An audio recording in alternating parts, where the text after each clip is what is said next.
Market में आनी शुरू हो गई है कच्ची हल्दी और ताज़े ताज़े आंवले।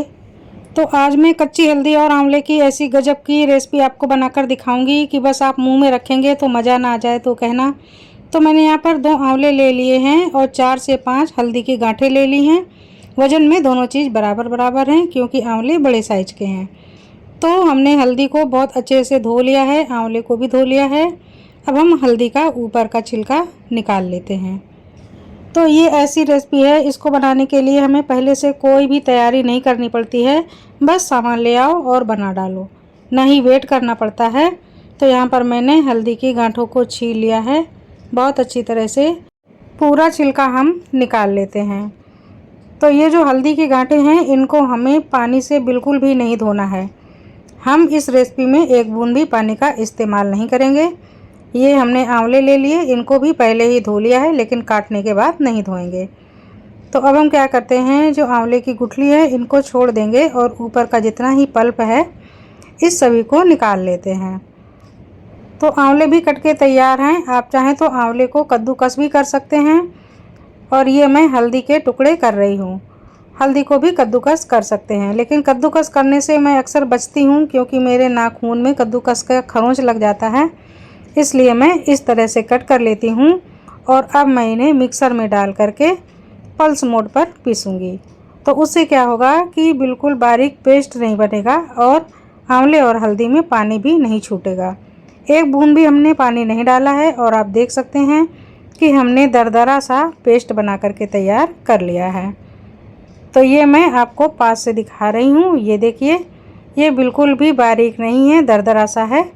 तो जैसे हम क्रश करते हैं, कद्दूकस करते हैं, वैसा ही पेस्ट बना है। तो चलिए अब हम पैन चढ़ा देते हैं और पैन में थोड़े से मसाले डालते हैं। 1 छोटा चम्मच सौंफ, आधा छोटा चम्मच जीरा और चौथाई छोटा चम्मच मेथी, 4 से 5 सूखी वाली लाल मिर्चें। इनको हल्का सा रोस्ट कर लेते हैं। तो ये लाल मिर्चें बहुत ज़्यादा सूखी नहीं हैं, जो मसाले में मिर्चें आती हैं वो लाल हो जाती हैं। तो मैं उनको इस तरह से यूज़ कर लेती हूँ। हल्के से मसाले भून लेती हूँ और जैसे ही भुनने की सुगंध आने लगेगी मैं गैस को बंद कर देती हूँ। पैन काफ़ी गर्म है, इसी में अभी हमें उलट पलट करके मसालों को और रोस्ट कर लेना है। तो ये जो मिर्चें हैं ये थोड़ी सी और कुरकुरी हो जाएंगी। तो हमने यहाँ पर धनिया का दाना नहीं डाला है, तो हम धनिया का पाउडर डाल देते हैं। तो 2 छोटा चम्मच धनिया का पाउडर डाल दिया और चौथाई छोटा चम्मच हींग डाल दी। इन सबको बहुत अच्छे से मिला लेते हैं और अब हमें इन्हें थोड़ा सा ठंडा कर लेना है, जिससे कि पीसते समय ये मसाला अच्छे से पिस जाए। तो मुझे याद ही नहीं था कि मिक्सर के जार में तो मैंने हल्दी को रखा हुआ है। तो इसको मैं इस तरह से चकले पर ही पीस करके तैयार कर लूँगी। मसाला हमें दरदरा ही रखना है, बहुत ज़्यादा बारीक नहीं करना है। तो ये देखिए, हमने बस इतना ही पीसा है। हल्का हल्का सा दानेदार मसाला है, आप देख सकते हैं। इसको मैं निकाल लेती हूँ। तो ये देखिए, ऐसा दरदरा सा मसाला हमने पीसा है। दरदरे मसाले का स्वाद बहुत अच्छा आता है। तो अब मैं फिर से गैस चालू करती हूँ, पैन चढ़ा देती हूँ और अब मुझे डालना है 2 टेबल स्पून तक तेल। मैंने तो अंदाज से ही डाल दिया है, 2 टेबल स्पून तेल काफ़ी है। अगर आप कोई ऑयली चीज़ ज़्यादा खाते हैं तो ही ज़्यादा डालिए। चटनी में बहुत ज़्यादा तेल की ज़रूरत नहीं होती है। तो ये हमने 2 टेबल स्पून तेल डाल दिया और अच्छे से तेल को गरम कर लिया। जब धुआंधार गरम हो गया तो उसके बाद हमने यहाँ पर हल्दी और आंवले का पेस्ट डाल दिया और अब हम इसकी भुनाई करेंगे। तो अच्छे से भूनेंगे, जल्दबाजी बिल्कुल नहीं करनी है। 5-6 मिनट अच्छे से भून करके सारा पानी सुखा लीजिए।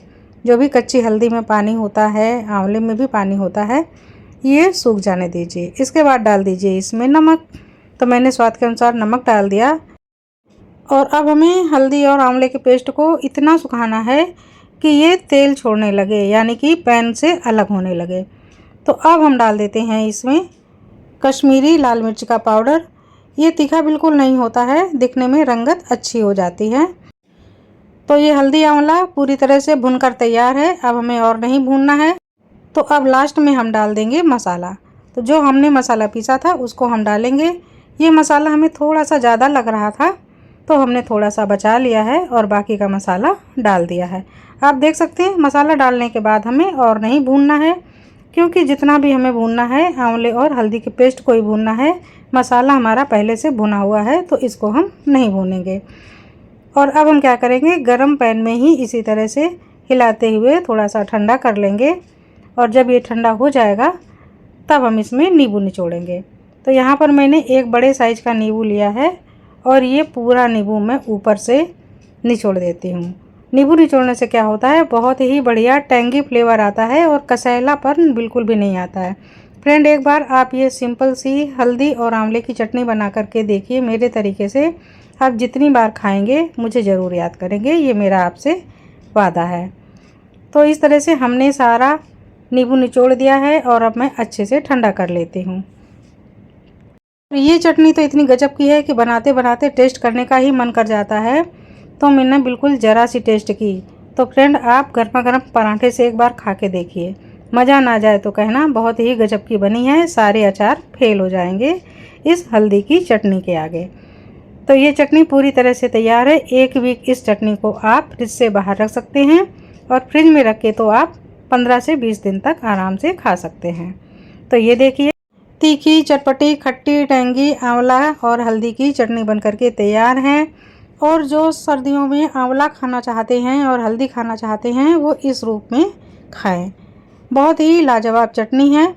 सेल्फ लाइफ भी इसकी 1 वीक तक आराम से बाहर रख कर खा सकते हैं। फ्रिज में बनाकर अगर आप रख लेंगे तो थोड़ी ज़्यादा बना लीजिए, 1 महीने तक भी ख़राब नहीं होगी। तो फ्रेंड, पहले आप थोड़ी बनाइए, अगर आपको पसंद आए तो फिर ज़्यादा बनाइए, सीजन भर एंजॉय कीजिए। और ये मुंह में पानी लाने वाली गजब की आंवले हल्दी की चटनी अगर आपको पसंद आई हो तो आप मुझे कमेंट ज़रूर कीजिए। मिलती हूँ अगले वीडियो में, तब तक के लिए नमस्कार।